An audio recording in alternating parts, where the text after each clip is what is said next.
dimensi tentangmu pada sebuah garis waktu.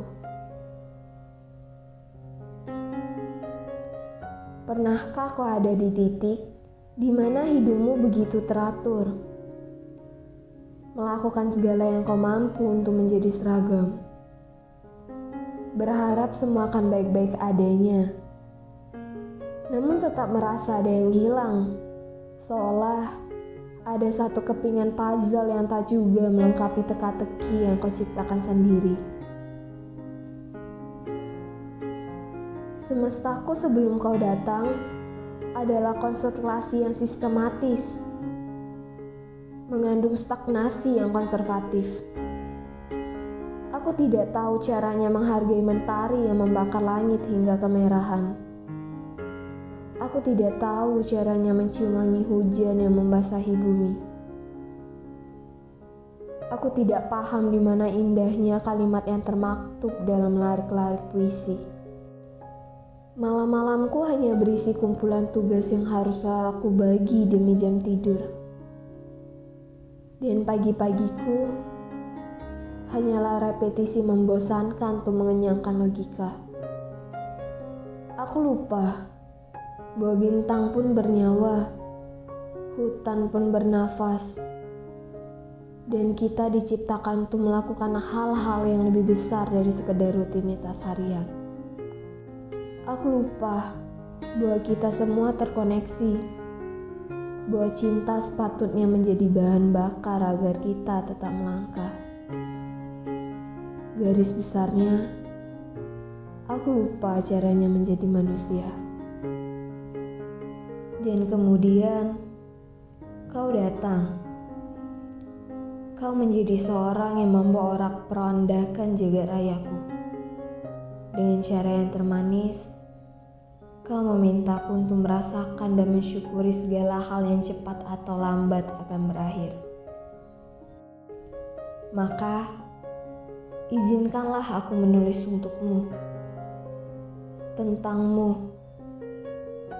Meski aku tidak tahu apakah surat ini akan tiba di sisi ranjangmu atau hanya terdampar di bantangan ufuk. Izinkanlah aku mengabdikan perjalanan kita, agar aku tidak lupa bahwa suatu ketika di antara perjumpaan dan selamat tinggal, malam pernah dipenuhi senyum, senja pernah menjadi bait puisi. Hujan pernah mengantarkan kerinduan, dan tangan kita pernah saling bergandengan. Di antara perjumpaan dan selamat tinggal, kita pernah sekuat tenaga berjuang menyatukan perbedaan, meski diakhiri dengan kerelaan untuk menyerah.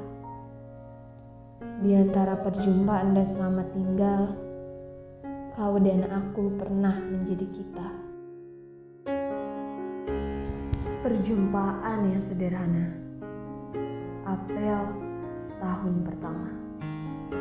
Kota ini sedang dilanda gerimis, tak kala jalan hidupku ditakdirkan berubah selamanya.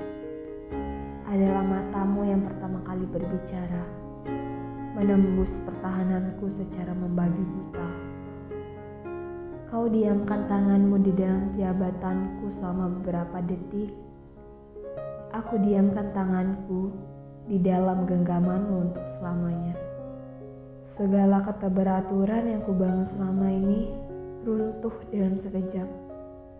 Padahal perjumpaan kita begitu sederhana, tidak sedramatis kisah-kisah yang didongengkan para penjaga. Meski begitu, bagiku kau istimewa, melebihi apa yang mampu digambarkan susatra. Bahkan, aku yakin kau bukan manusia biasa. Mungkin kau adalah malaikat yang sedang menyamar, diturunkan bersama lusinan bom atom yang meledakkan dimensiku. Dan aku hanya bisa pasrah, membiarkan perkenalan kita dimulai. Hei, jangan dulu pergi. Aku tidak ingin pulang ke rumah lalu berlama-lama menatapmu membeku di layar ponsel. Kau terlalu indah untuk kubiarkan berkeliaran di lina masih. Sudah, duduk saja di sebelahku, hingga di penghujung zaman bila perlu. Aku tak akan keberatan, jangan tanya kenapa. Logikah telah mati?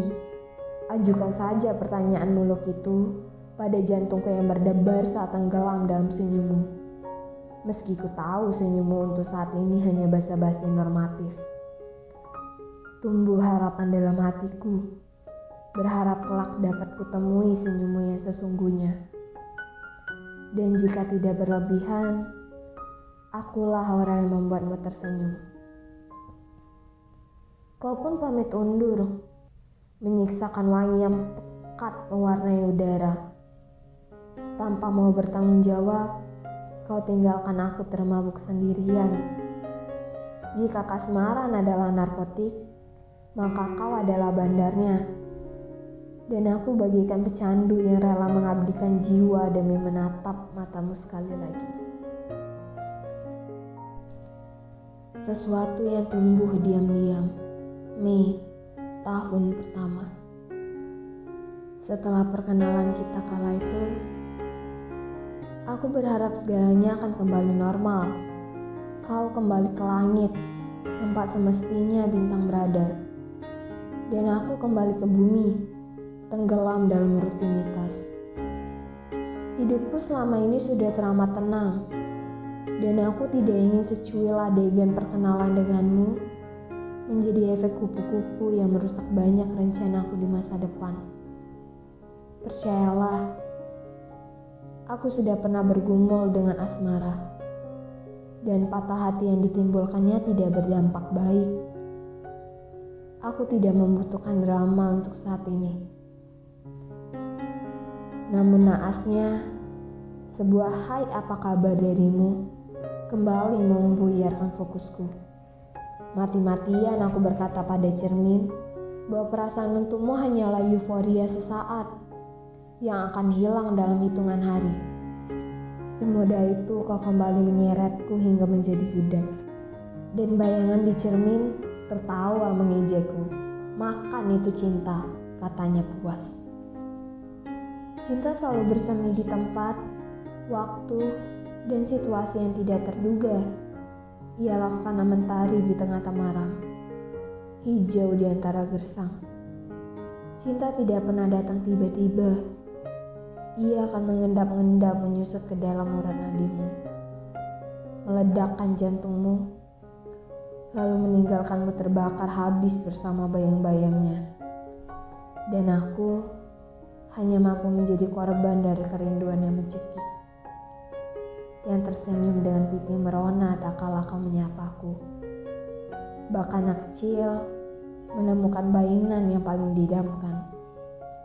Memimpikanmu terasa menyenangkan, meski kau hanya dapat kupandangi dari luar etalase. Kau terlalu mahal untuk kutebus. Atau apakah perlu aku menjadi penjahat saja yang mencurimu hanya karena aku tak rela orang lain menikmati keindahanmu? Kutampar pipiku sendiri. Bukan, aku bukan anak kecil dan kau bukan mainan. Hatimu bukan untuk kucuri, melainkan untuk kuminta baik-baik. Sebuah hai apa kabar mampu membuat seseorang gagal move on. Aku mulai intens berbincang denganmu. Setelah hai apa kabar, ada jangan lupa makan dan selamat tidur. Dan di setiap obrolan kita, aku selalu berusaha mati-matian untuk berfokus pada kata-katamu. Sulit bagiku mendengarkanmu jika parasmu mendisertasiku lagi dan lagi. Kali ini aku tidak bisa mengelak. Aku yakin bahwa hatiku sudah ada di genggamanmu, menjadi hak milik untuk kerawat, atau mungkin kau hancurkan. Namun, tak perlulah ku berpikir terlalu jauh. Sekarang yang terpenting adalah mengatur siasat agar posisi kita berimbang. Aku pun harus bisa menggenggam hatimu, karena entah kau sejauh langit atau sedekat langit-langit, bagiku kau bintang yang aku puja setengah mati.